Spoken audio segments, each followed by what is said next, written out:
नमस्कार, India top news में आपका स्वागत है। वैदिक मंत्रोच्चार के साथ हुआ भाजपा प्रत्याशी नीरज शेखर के केंद्रीय कार्यालय का हुआ उद्घाटन। उत्तर प्रदेश के जनपद बलिया से है, जहां 72 लोकसभा के भाजपा प्रत्याशी नीरज शेखर के केंद्रीय चुनाव कार्यालय का उद्घाटन विधि विधान के साथ चंद्रशेखर नगर स्थित झोपड़ी पर हुआ। इस मौके पर नीरज शेखर के साथ उनकी पत्नी डॉक्टर सुषमा शेखर भी साथ मौजूद रही। डॉक्टर सुषमा शेखर ने कहा कि मोदी जी में पिताजी की छवि दिखती है। पिताजी यानी पूर्व प्रधानमंत्री चंद्रशेखर जी भी देश के अंतिम व्यक्ति के बारे में सोचते थे और मोदी जी भी पूरा जीवन देश को समर्पित करते हुए देश के अंतिम व्यक्ति के बारे में सोचते हैं। मैं पूरी तरह आश्वस्त हूं कि इस बार मोदी सरकार 400 पार का मोदी जी का जो सपना जरूर पूरा होगा। मुख्य अतिथि के रूप डॉक्टर रमापति त्रिपाठी सांसद देवरिया लोकसभा तथा दयाशंकर सिंह परिवहन मंत्री उत्तर प्रदेश सरकार विशिष्ट अतिथि के रूप में तथा भाजपा प्रत्याशी नीरज शेखर अपने हजारों समर्थक के साथ मौजूद रहे। और इस अवसर पर डॉक्टर सुषमा शेखर ने क्या कुछ कहा, आई सुनते हैं उन्हीं की जुबानी।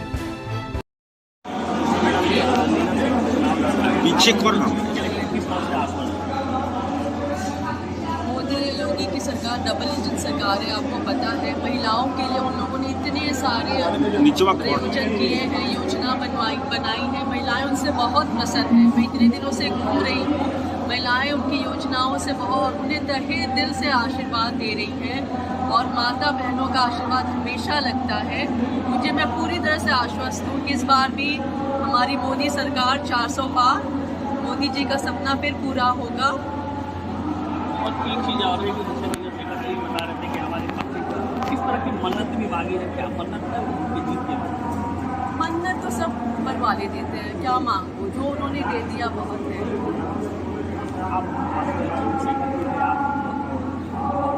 इस तरह सहयोग करते क्या लगता है कि वो जो चंद्रशेखर जी का जो समय था, जिसका समाजवाद था, क्या उसके सपनों को लेकर के क्या देखिए, पिताजी का ये सपना था कि जो भी देश की सुविधाएं हो, योजनाएं हो, देश के अंतिम छोर तक हर एक व्यक्ति तक पहुंचे। यही प्रधानमंत्री मोदी जी का भी सपना है।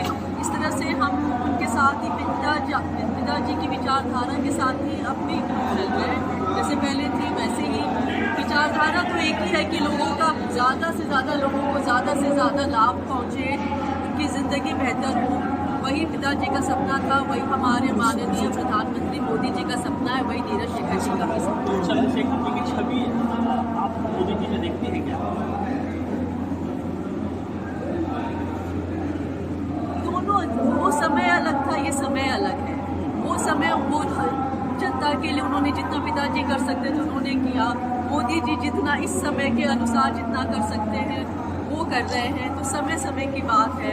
बाकी तो सब देश का अगर हित आपके हृदय में है तो सब तो एक ही है। एक सीता के रूप में मोदी जी को देखती है, नहीं है चेहरा एक ही है जी।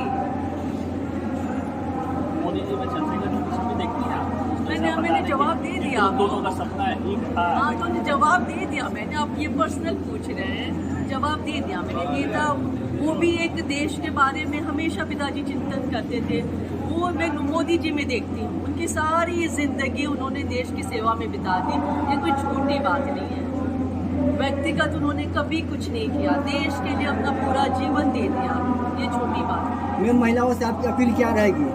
महिलाओं से यही अपील रहेगी कि हमारी मोदी योगी सरकार महिलाओं के विकास के लिए बहुत सारी सहयोग कर रही है अपने पति को, उसको बृहद कर रहे हैं और बना रहे हैं। आरक्षण हो रहा है संसद में, विधानसभा में, तो बस महिलाएं हम उनका साथ दें अपनी प्रगति के लिए, अपने विकास के लिए। आप एक डॉक्टर भी हैं, बिजनेस में, तो क्या कभी आना चाहेंगे पॉलिटिकल फील्ड में? मैं हूँ ही, नीरज जी हैं तो मैं हूँ ही।